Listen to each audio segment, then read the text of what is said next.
Make sure that your profit is intentional.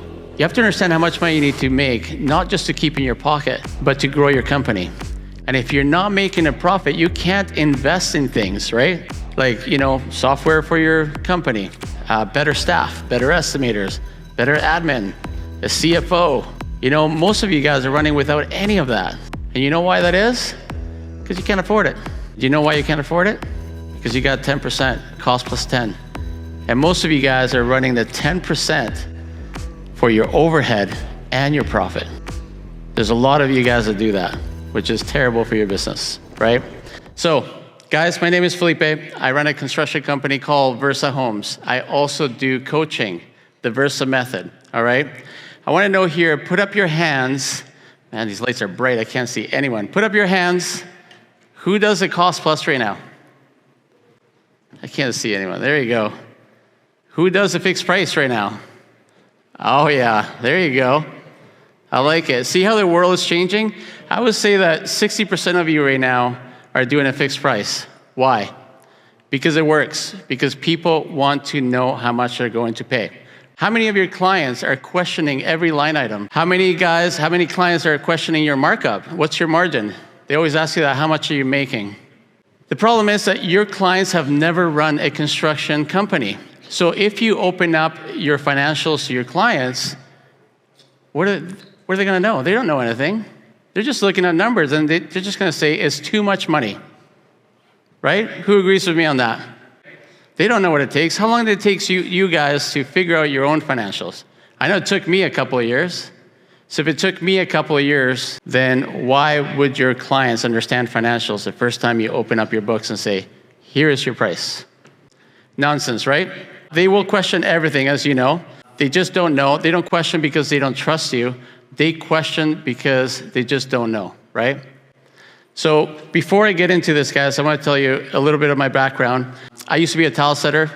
That's how I started in the trades. Then I also played music, so I used to mix a little bit of tile with a little bit of music. And then one day, got a call, we got a record deal. I took off 2 years. I started touring one of the biggest bands in the US at the time, Three Doors Down, Hinder, Stain. I thought I was going to be a rock star. But I came home back from tour with $97 in my bank account. 2 kids, a stay-at-home wife, and I had to get back to work. So I started a renovation company. I asked around, how do you price things? What do they charge? All I heard was cost plus 10, cost plus 15. How many of you have heard that? I want to make sure you guys write things down, because it's not what's taught, it's what's caught. All right, I always teach that in my lessons, that if you don't write it down, you're not going to capture it. It's not going to stick. So please write it down. If you have notes, write everything down so you can understand by the end of the day how to do a fixed price. 3 things that I want you to know. A lump sum price is not a line item with each individual price. Okay? Everybody does that. We do a fixed price. Here's every line item. That's when clients are going to come in and start picking at your quote. A fixed price is one price, scope of work, and one price only. That's all you want to show them, all right? Then you estimate to protect your profit. And how do you do that? How many of you guys use a P&L to price your job? I'm going to see hands here. There you go. There's a few of you guys. That is the key to getting your price right. If you don't have an up-to-date P&L, you are not going to have the right number on your estimate, and then you're going to start losing. And you're going to wonder why you got to the end of the job and you don't have enough money to finish. The other thing is monitoring your price. This is why I moved to JobTrade, guys. JobTrade it has the best budget sheet I've seen. And I'm sure this is why you guys are here. I love the budget sheet. I used to be Buildertrend user, terrible, because I had to go back and forth between sheets to see what my estimate was, what my cost was. That's nonsense. With JobTrade, I'm able to track everything, slide that over. Who loves the budget sheet? Put up your hands. It's awesome. Like, you can see your guys' hours on the line item. You can see how everything gets tracked. So we're going to talk about these things. Now, if you remember when you started, you don't know the cost, so remember, I want you to remember this. Do not open your financials to your clients because they just don't know. If you didn't know, like I talked about it before, why do you think they're going to know? If you open that sheet up, you know what they're going to do? They're just going to complain. You know, they're going to tell you it's too much money. All right. Why does fixed price work? It protects your profit, guys. And profit is not a dirty word. Profit is needed to grow your company, to make sure that you are able to reinvest in systems like JobTread, software, new employees, new ways of doing things so that you can grow and protect your company, right? What I love about a fixed price the best is that when you do a fixed price, you can do a fixed schedule. If you have a clear scope of work, engineering, architecture, everything, you can create a clear schedule that's going to get you there. It's going to get you there faster, and it's going to make you more profitable. In your cost plus projects, you guys that do cost plus, you don't have a fixed schedule most of the time, right? You do a cost plus, and the client's changing the price as you move along. And you said you would be done in March, and then you're done in like December. Fixed price accelerates your schedule as well, so it's faster, which it means more profitable. Most people don't know that your overhead keeps running, and the longer that job runs, the more money you lose. Most guys think that, but I still made my 10%. Well, yeah, you made your 10% in like 15 months instead of a year, which is not the same thing, right? And the other thing is, fixed price fixes one thing that nobody understands. The builder needs to build a house. The client wants their house built. But if the client's bugging the builder about pricing during the build, can the builder build in peace? No. It's annoying, isn't it? The other way around, right? If the costs keep going up because the builder is giving the client more change orders or more costs because the client didn't make decisions, the client is stressed. We don't want that happening. And then what happens is when the client keeps changing things, they're still expecting the bill to move forward because they think if they make changes, nothing changed. So it's important to know that a fixed price is not just for the builder, it's also for the homeowner. You got to tell them the bad news at the beginning, they'll be happy at the end. And you have a smooth transition from construction all the way through, client moves in, and they're happy. All right? Key components of a fixed price, guys, and we're going to go through them in a bit. But your contracts with trades and suppliers, okay? You gotta lock that in. You gotta have it in your contract that you are a fixed price contractor, and so should your trades and suppliers be. And if they don't wanna do that, guess what? They don't work for you. It's simple. Your model is a fixed price, so should your trades be. If you as a builder can price a whole house fixed price, why can't the trade do like a 5% of the job fixed price? That just means that you're not dealing with professionals, right? So lock down your contracts with your trades and supplier to make sure that they fix the price. That's one of the key components to this, okay? Complete design package. Stop getting architectural, engineering, and permits and digging a hole and get going. That's how you guys get in trouble, especially cost plus contractors. They just, let's just start excavating. Let's go. Client hasn't made decisions. You get to framing stage. Now you're waiting, you're sitting. They don't know what the rough end's in. Takes forever. That's gonna kill your profit. That's gonna kill your overhead. It's gonna make it go forever, right? So about a year and a half ago, I called Eric. I said, you guys should have takeoff on this program. And immediately, JobTread, boom, jumped on it, which is awesome. Big component of takeoff, of the software is the takeoff that you have to use it. Your fixed price, measure everything out. Know your quantities. Fixed quotes from your trades and suppliers. They have to provide a fixed quote. They cannot change that. And the plans always win. Remember that. Have it in your contract with your trades. The plans always win. An up-to-date P&L. A lot of you guys probably don't do this, and if I pick on you guys and I point to tell me what your overhead percentage is this month, you probably won't know it. All right, you have to know that. If you don't know your overhead percentage, you're not gonna price the job correctly. And guess what happens if you don't price it correctly? You got a year to go if you're building a house with the wrong numbers. It's gonna take you a year and a half to fix this issue. So make sure your accounting is up to date, and we'll talk about that soon because we're gonna go through each one of these things and break them down. Error margin. How many times have you guys heard that people pad fixed prices so that they don't lose? Put up your hand. right? Everyone says we pad it. Well, I don't pad it. If you do the right estimating, you have the right scope of work, you only need a 2% error margin. And that's more than enough for mistakes that happen, inevitable, that you don't want to go back to your client. Maybe you missed something on an estimate. Hopefully you didn't miss like framing the whole house, but that's just a stupidity problem, right? So anyways, and then, hey, quick reminder that we do coaching. I've taken my company from 0 to 15 million. I can help you do that. Text me at this number below and I will personally reply to you. Back to the video. Make sure that your profit is intentional. And what I mean by that is you have to understand how much money you need to make, not just to keep in your pocket, but to grow your company. And if you're not making a profit, you can't invest in things, right? Like, you know, software for your company, better staff, better estimators, better admin, a CFO. You know, most of you guys are running without any of that. And you know why that is? Because you can't afford it. And do you know why you can't afford it? Because you got 10%, cost plus 10. And most of you guys are running the 10% for your overhead and your profit. There's a lot of you guys that do that, which is terrible for your business, right? So we're gonna go through each little items so that you understand, like, in detail what you have to do to be successful on a fixed price. Number one is your contracts with the trades and suppliers.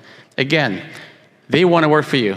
They want the business, okay? If they wanna work for you, make them sign a contract that they have to work on a fixed price basis. And suppliers will do it too. They'll hold your price.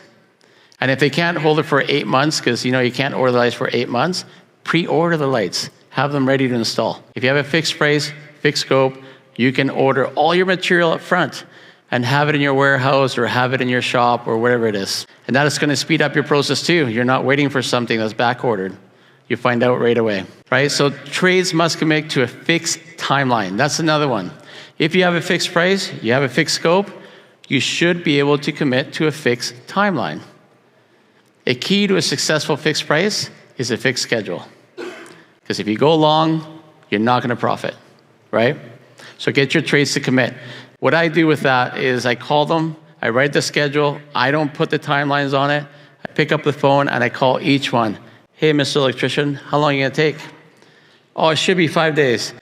I can't have it should be. How long is it going to take? Oh, 2 weeks. No, don't pad it. I need a reasonable timeline. I don't want you to go too fast, and I don't want you to make a career out of this. All right, I'll do it on 7 days. Put 7 days on your schedule. Call the next trade. Build your schedule out this way. Give the client a move-in date. Commit to it. I add grace days every 2 months, 2 or 3 days every 2 months, just for delays because they do happen. But then your client has a clear expectation. And when you have a clear schedule, you have clear payment milestones. And if you use JobTread, you know now that you can trigger that in your schedule. How many of you know about that? Not many. You should know about this. This is cool. When you write a schedule, you can attach the payment schedule to that line item. So when your staff goes and clicks on each item and they hit that one that has the payment schedule, they get invoiced automatically. You don't have to call your admin and say, hey, can you bill Joe and Susie? It happens automatically and you get your payment fast, which is really good, all right? Again, we talked about plans always win. This is a good one, guys. Plans always win. It doesn't matter if a trade says, I didn't include that in my quote. How many of you have had that? How many of you have had a trade come back and say, oh, I didn't put that in. Look, it's on my scope right here. You didn't put it in because you missed it, but it is on the scope.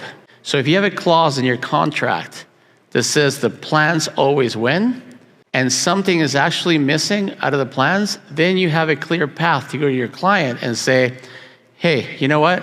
This is not on the plans. We need to do a change order for this. And it's fair because you can't price what you can't see. Do we agree?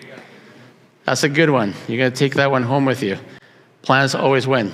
All right, so no change orders unless the GC or the client is changing the scope of work. How many of you guys do work and then change order later? A lot of people do that, and that's just a disaster. The client disagrees with the price, and then you don't get paid. So make sure that your change orders and your foreman on site are recording this on JobTread. It's really easy. Grab your phone, quick change order, send it to the client, they approve it, you move forward. Now with change orders, how many of you forget to change the timeline? So many guys do a change order and they don't change the timeline.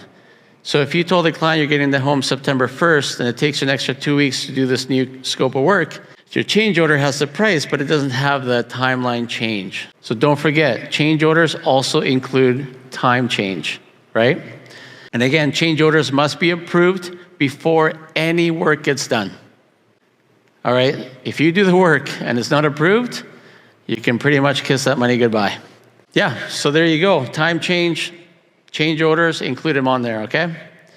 The complete scope is a predictable price. You have to include these things, guys. Architectural plans signed by the client. So do not move forward on pricing till that's signed, okay? Engineering, that must be complete. If that's not complete, obviously you can't price it properly.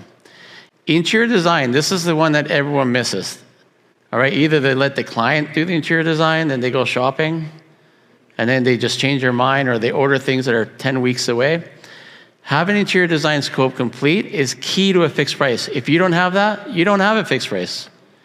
You just have kind of a half fixed price with a bunch of allowances that is going to turn into a cost plus. You don't want to do that, all right?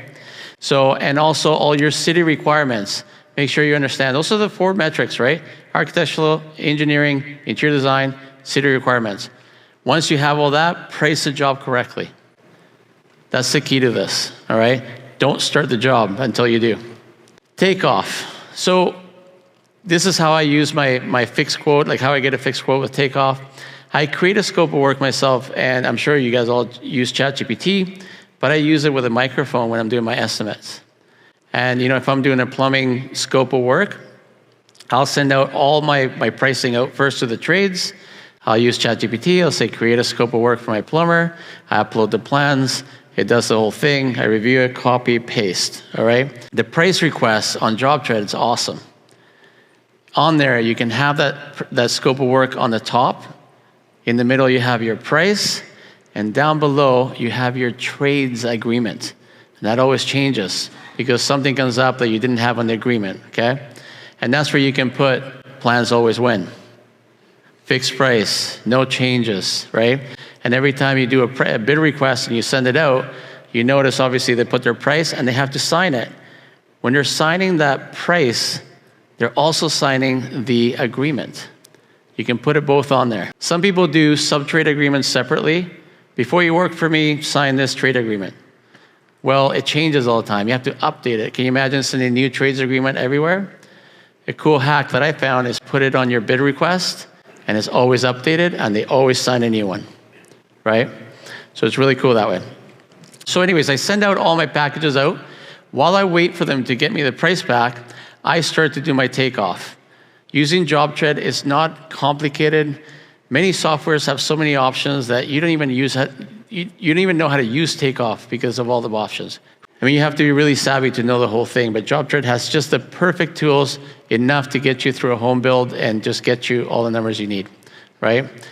I also have a rule, there's no guessing on price. Anything over $250 must have a takeoff, and it must have a price. So get a quote. You know, if you don't do that, if you guess, I mean, I used to do that. Hey, this room looks like 150 square feet. I'll do 150 square feet of flooring. You guys ever do that before? When you first started? I see a few of you smiling right now. Just want to get the quote out. Let's just guess this, right? Don't do that. Bad habit, right? Cost codes. I put them in a line item where, like, how I build a house. What comes first, what comes second, and I do a whole list, like as much as I can of cost codes, and I always go through them. I use it as a checklist. So I'll move my template, boom, it becomes a whole checklist. And then I go through it, I need this, I don't need that, I need this, and then now you have like a checklist that you know that you don't miss anything, right?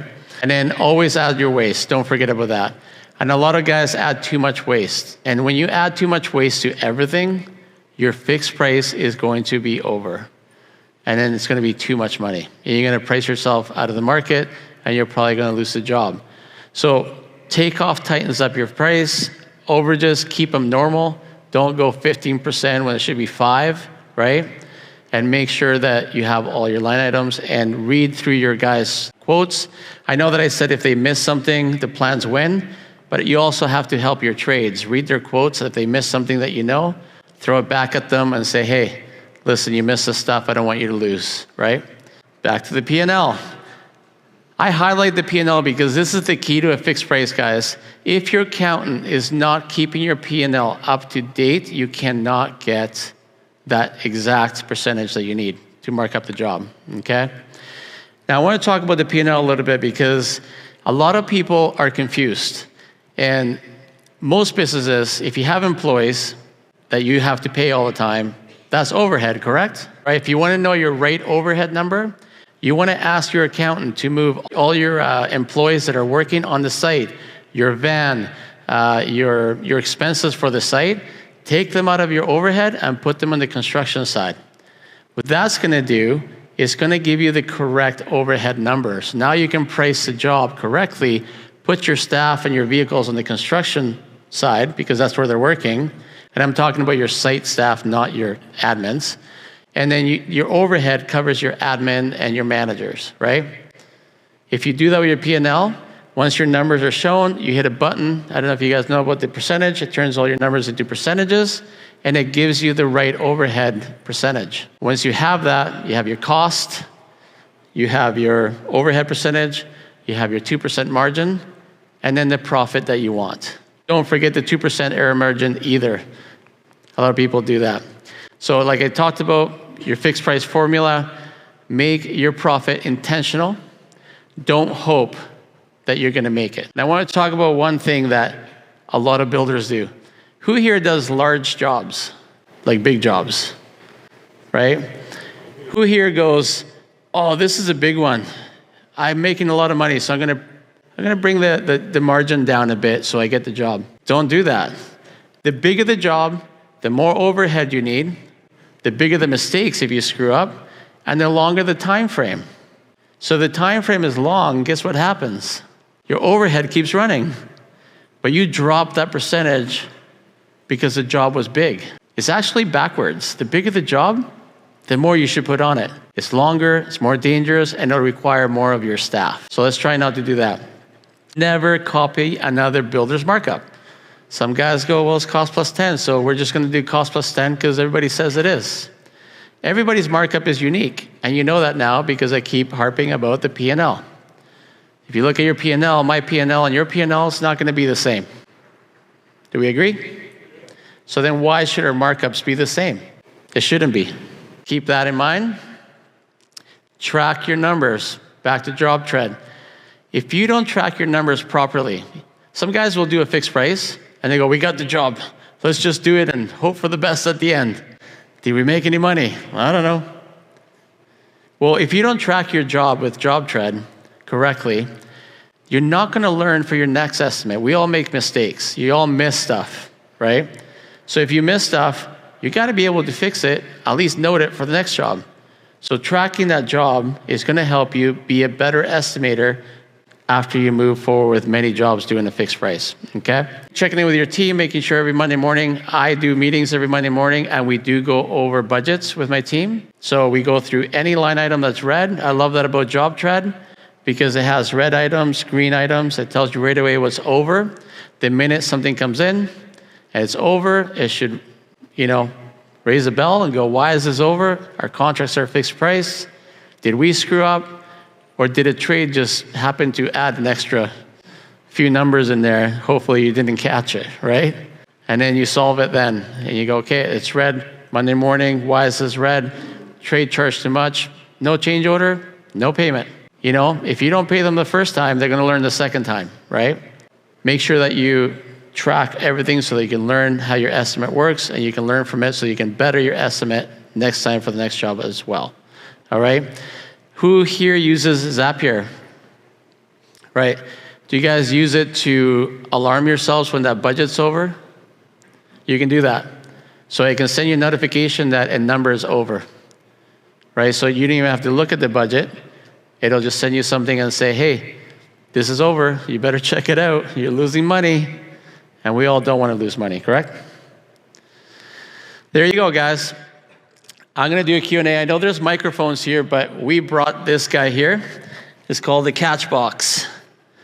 So you guys have questions about a fixed price,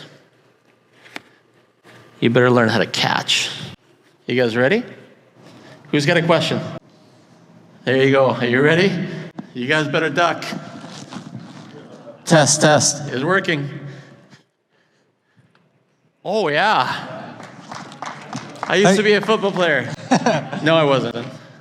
For that 2% margin error, is that on all the line items, the labor and the material and supervision? Yeah, it's an overall. So let's say your P&L is 10% overhead and you want to make a 10% profit, right? Then you add 2% error margin, so you would be at 22%. So just add it on your overall.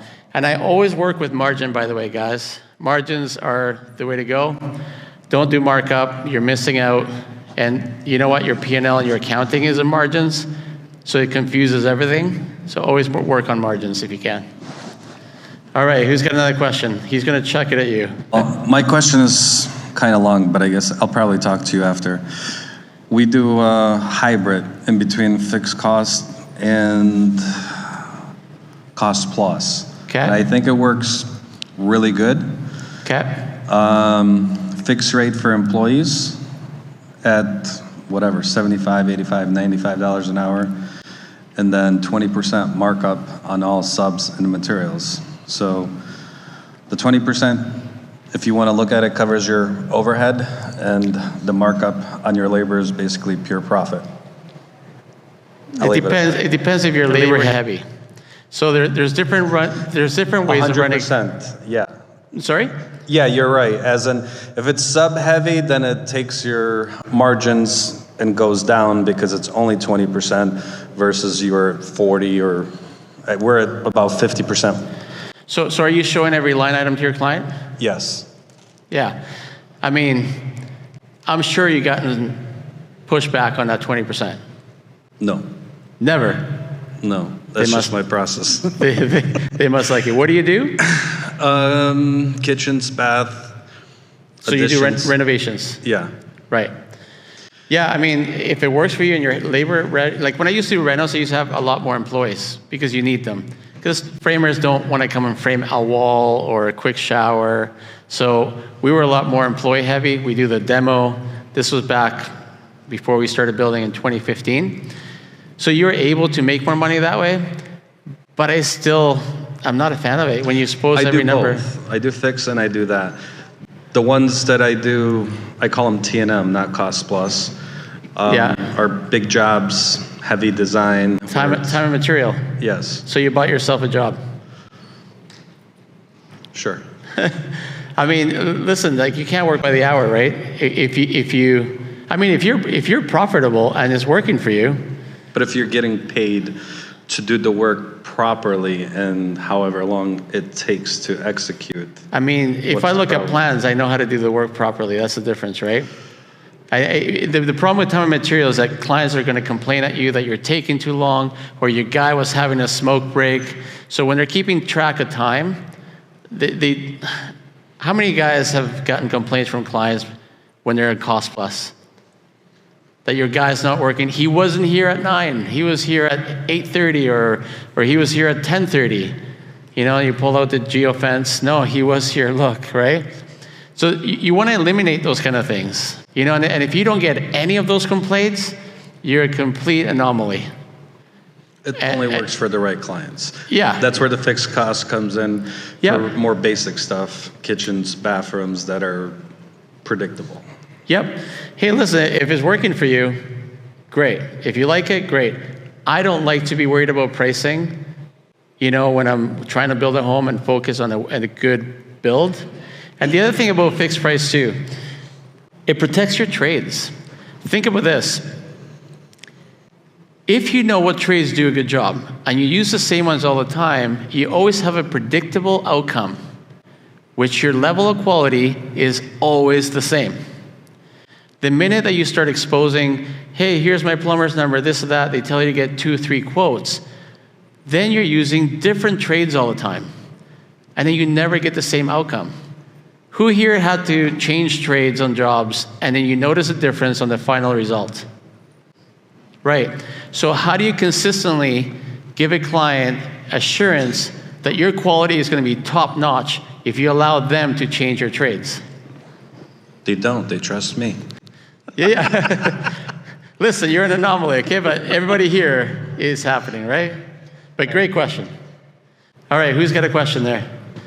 Let's, okay, sorry, he checked it through that. I was just going to tell you, we used to do that as well, but one of the issues you get into that is when you price your subs at a lower percentage markup, if you got a heavy sub-focused job, you're going to make way lower margins. And so your margins are kind of going up and down, and we learned to price, a standard margin across everything. 100%. And then it just keeps it safe. Guess what happens? Your markup's not predictable. You don't know what you're going to make at the end of the day on the job. On a fixed price, you know you're going to make X. But if you go time and material, you don't know what your final outcome's going to be. Like he said, you could be sub-heavy. You're not going to make as much, and you're not going to find out till the end of the job. Right? Predictable. Next, right here. My name is Dmitry from Cape Cod, Massachusetts. Nice to meet you, man. Buildport, building and remodeling, mostly remodel, design, build concept. Yeah. And I having dilemma like with the client, like not dilemma, trying to break the ice with a new construction or big, like let's say, quality remodels where the client going through the process of interviewing me, same as my fellows builders as well. So how to get yourself with a fixed price out of the bidding war? Okay, so that's a great question. Number one, you have to be heavy on your marketing. Who here uses Instagram really heavy? Who here follows us? You guys, am I annoying? Very annoying, right? I'm consistent. I call it consistency, okay? So I always put the message out of fixed price, fixed price, fixed price, fixed price, okay? If you do that, you're gonna get clients that want a fixed price to come to you, okay? Then you're gonna build trust. Show up on your stories 3 times a day, talking about what you do and what you're doing. Clients buy from who they like and trust. Clients don't choose you because you're better. They emotionally buy. How many people have lost a job here to the cousin or to the sister's boyfriend? And he sucked. You were better. But you know what won? That emotional purchase. So how do you get a client to connect with you? So I'm trying to do the same thing, to be in front of them. Exposure does everything. Because if they will decide to, or idea will come like, we need to do a remodel, we need to do a build, who they see more often, this is the first one to pop up. And this is where I want the Buildport to be the one of the first companies pop up in their head, because they've seen me on the Facebook, they've seen me on Instagram, then see my truck, our trucks going by in the town. So, and this is, but it's still, you come in and like, I'm like, just I have an accent, right? So there is some certain line between selecting American family build company and with the company, even though like I've been doing this for 23 years and like build a good reputation of quality build, it's still, we won't get 3 estimates and it's difficult to compete with that.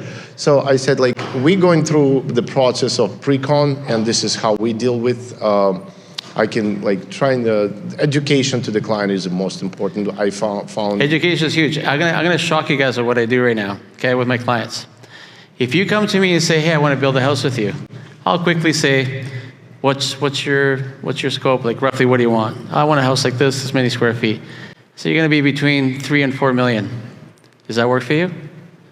Yeah. All right, $100,000 down before we move anything. And they give it to me immediately. I'm not talking about price. Why is that? Because the trust that you built, either social media, your website, through your clients, or through your colleagues, right? So don't ever do a free estimate. Make sure you capture that client at the beginning, at architectural stage. That way you pull them out of the market. If you engage with your client at design stage, you're not looking for a builder. If you let the client go through the whole thing and design and have plans in his hand, that's when they become dangerous. Now they're like, quote, quote, quote, quote, and they're picking people based on price, right? So don't do free estimates. Lock them in at the beginning. All right, anybody else get a question there? Okay. Yeah, my question is regarding, okay, so you have fixed price, but what about when you get design documentation that's not good, that's missing information, that's, you know, at what stage do you pick that up and bring that up to the client or to reissue new information? Well, that's a clear change order. So if you have a set of plans that have a clear scope and they're asking you for something that's not in the plans, or you have to do something that's not described in the plans, then you stop right there and you say, hey, this is not in the plans. We need to do a change order. Here's how much it is. Sign off before we move forward. It's simple. A lot of people think that fixed price, you just don't have change orders. It's a fixed price. No, of course you got change orders. You change the scope, you change the plans, it's more money or less money. Change orders are not for overages. They could be for under as well, right? Hey, Felipe. So you mentioned that when you go sit down with a client, you go through the whole budget and you have the scope of work, and it's not just like a broken down every single line item, it's just one number. Yeah. How are you dealing with the client asking for a breakdown, or if there's like, this is way too much money?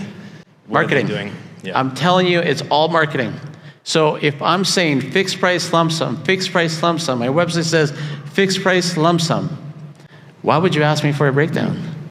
And what happens is too, little secret guys, there's about 90% of people that do cost plus in these building projects. Would you guys agree? Right? Maybe 10% do fixed price, not in this room though, but 10% do fixed price. I'm telling you, 40 to 50% of the people want a fixed price. So what does that do? You have a bigger market. 90% of the guys are doing cost plus, and they're all fighting for the one job, like you said, right? If guys that do fixed price, there's not that many contractors that do it. So you're an original. So the clients are going to come direct to you with no other competition, right? Go ahead. So what do you do with, I get all that your process, you know, 100 grand up front, yeah, we're ready to move forward. You get the design going, all of that, and you get into selections where client is seeing a little bit more of the price. That refrigerator they see online is $15,000. How do you not show those numbers when you're still putting your markup and all that on it? You don't show your numbers, number one, because it's a fixed price. So it's one lump sum number at the end. Once you get all your scope, right, you give them one number. Now, let's say they change something. I know where you're going with this. Your markup is put away on your lump sum price. But if a client says, hey, I see this light is 15 grand, you say, yeah, we get it for 13.5. Here's my cost on it. Go ahead, change order if you want to change it. Like the markup is, if you needed to break down some of that, the allowances, let's say you haven't finished, and there's a few items that you still have to work out with the client, but you need to start. That happens, 5 items left they haven't chosen, right?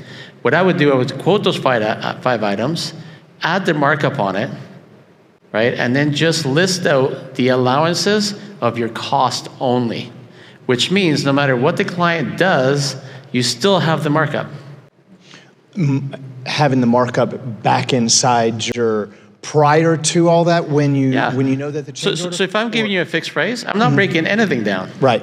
But if there's 5 items, let's say, that need to be still chosen, I'll give you a blurb.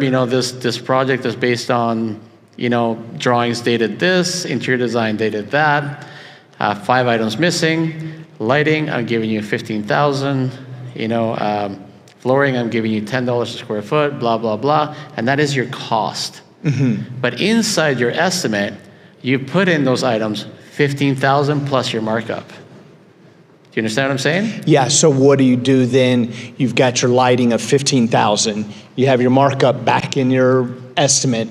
Yeah. So what do you do when they spend 16,000? So that extra 1,000 spread right there. Well, if it's 15,000, right, and they have 1,000 extra, you change order 1,000 plus your markup. So then they could figure out the math of your markup. I don't put the full markup on there, right? So put your 15 or 20%. Yeah. If you guys grab ChatGPT right now, you would know, and it'll tell you, say, hey, what does a construction company need to run to have a successful business? It'll tell you that it's 25% margin. How many of you guys are at that margin right now? Right? That's what you need. I'm at 34. Are you renovations or building? Renovation. Yeah, so at renovations, I was 50% markup, 33% margin. Yeah. So you're bang on. Yeah. I was just going to add something about, I do exactly what you do. The margins, the markup's in it already, and they can make whatever choice they want within the allowance. But can I get you to be a little? Can you hear me better now? So I do the same thing you do. I was just going to say that it's not just, I don't just in my allowances say it's the cost of the refrigerator. Yeah.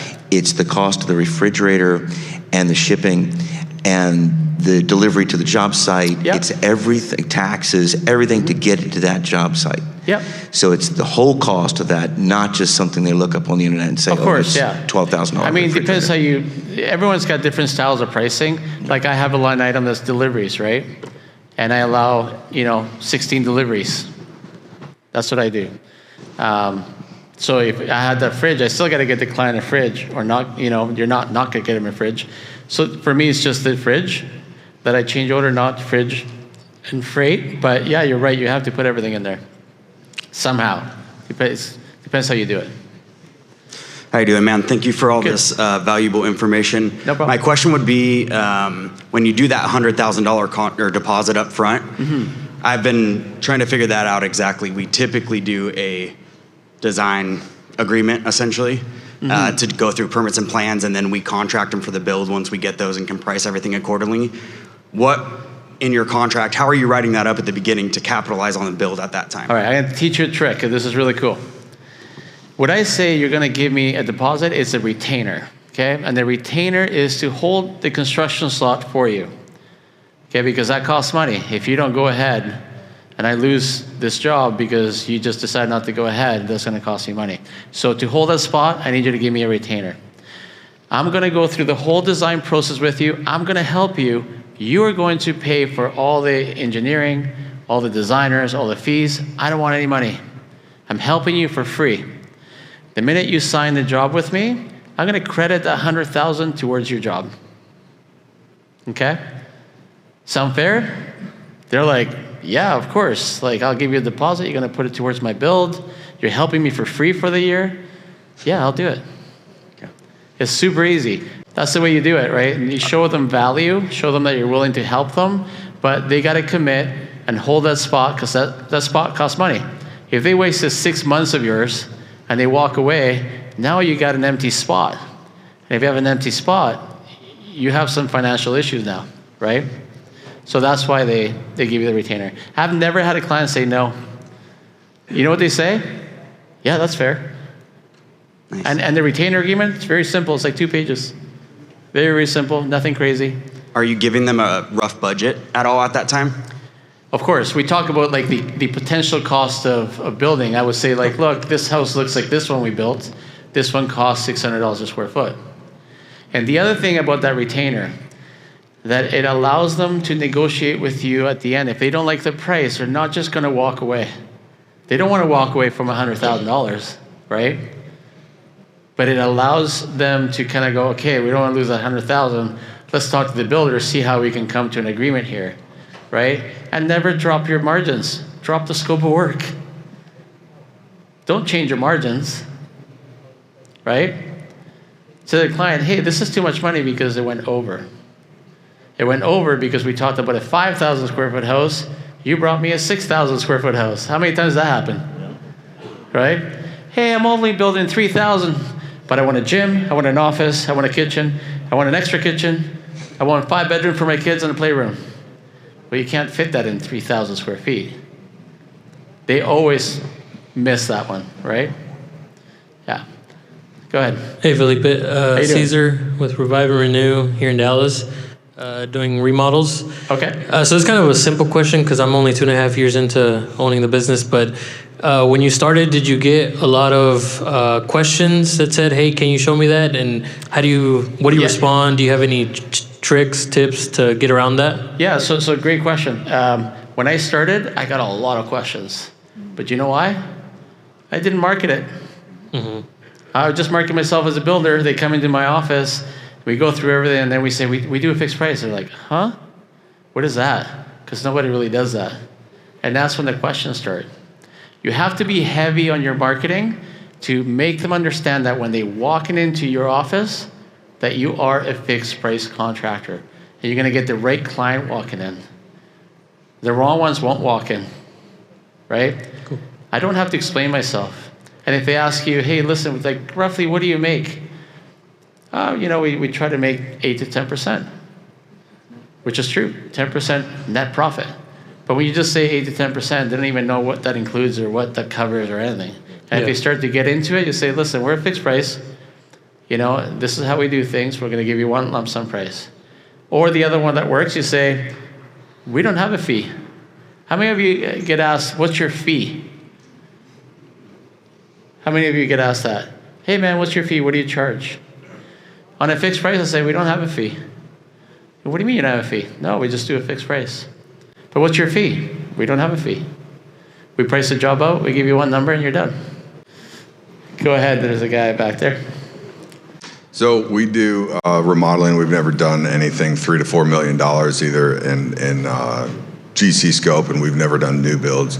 But I have trouble with the cost range up front, since some of the kitchens may cost between $100,000 and $3,000. Some of the small additions may be between $2,000 and $5,000. And so I want to give them a general idea, not a full estimate, but a general cost range up front. And I struggle with the objections and or design scope cost creep as we're documenting what the project is, because then when we get to the end, it's more expensive than they thought that it was going to be. And other than that, we do things very, very much like you're explaining. Yeah, so that's a good one, because you do remodels, right? And remodels are a little different. Like a home build is very predictable, I would say. There's, once you have your plan that's done, and once you've built the home and you look at a plan, you kind of know what it's going to cost.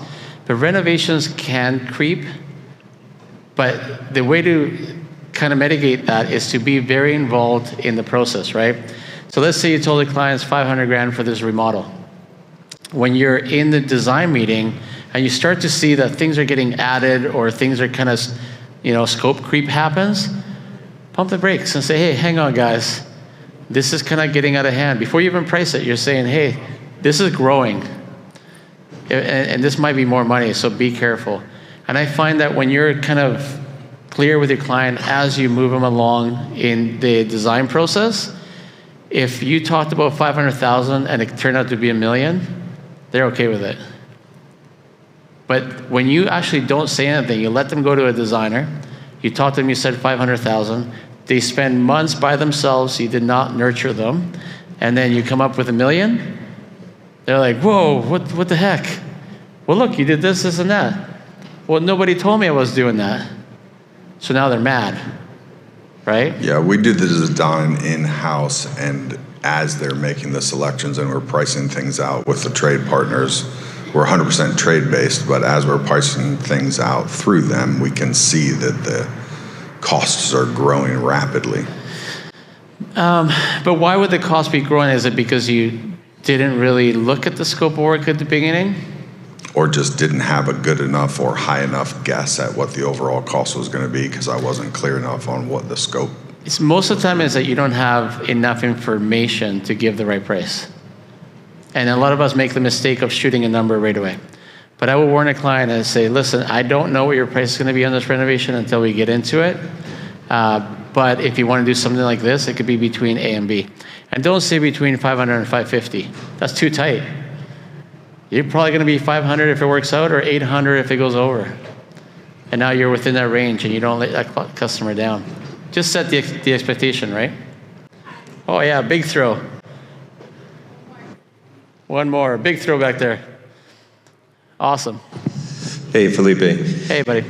So I'm wondering about VE during pre-construction. Do you guys get involved in that process? And if you do, talking about value engineering, VE, during pre-construction. Okay, yeah.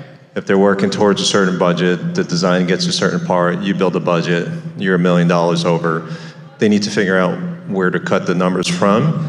Yeah. And how do you do that without getting into the different numbers across the different categories? So you have to be very involved in the process, and the more houses you build, the more you'll know what they want and how much it's going to be. So I know my square footage numbers for building a house, and I can come pretty close to it. But again, it's all about nurturing that client along the process, making sure if they said 5,000 square feet is 5,000 square feet, right? If they go over, immediately, bell goes off, hey, you know what, this is going to be more money, you're going to 6,000 square feet, and nurture them all the way through. Now, there's a trick that I do when things go over. Do you guys ever go to a website and you have basic price, average price, like everybody wants this package, and then there's the expensive price?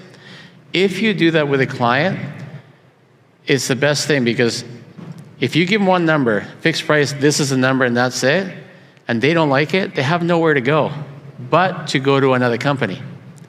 But if you say, here's the prices per your design, but you know what, I looked at this, and you can be at this price if you remove these things and you won't even miss them, or you can be at this price if we redo your allowances.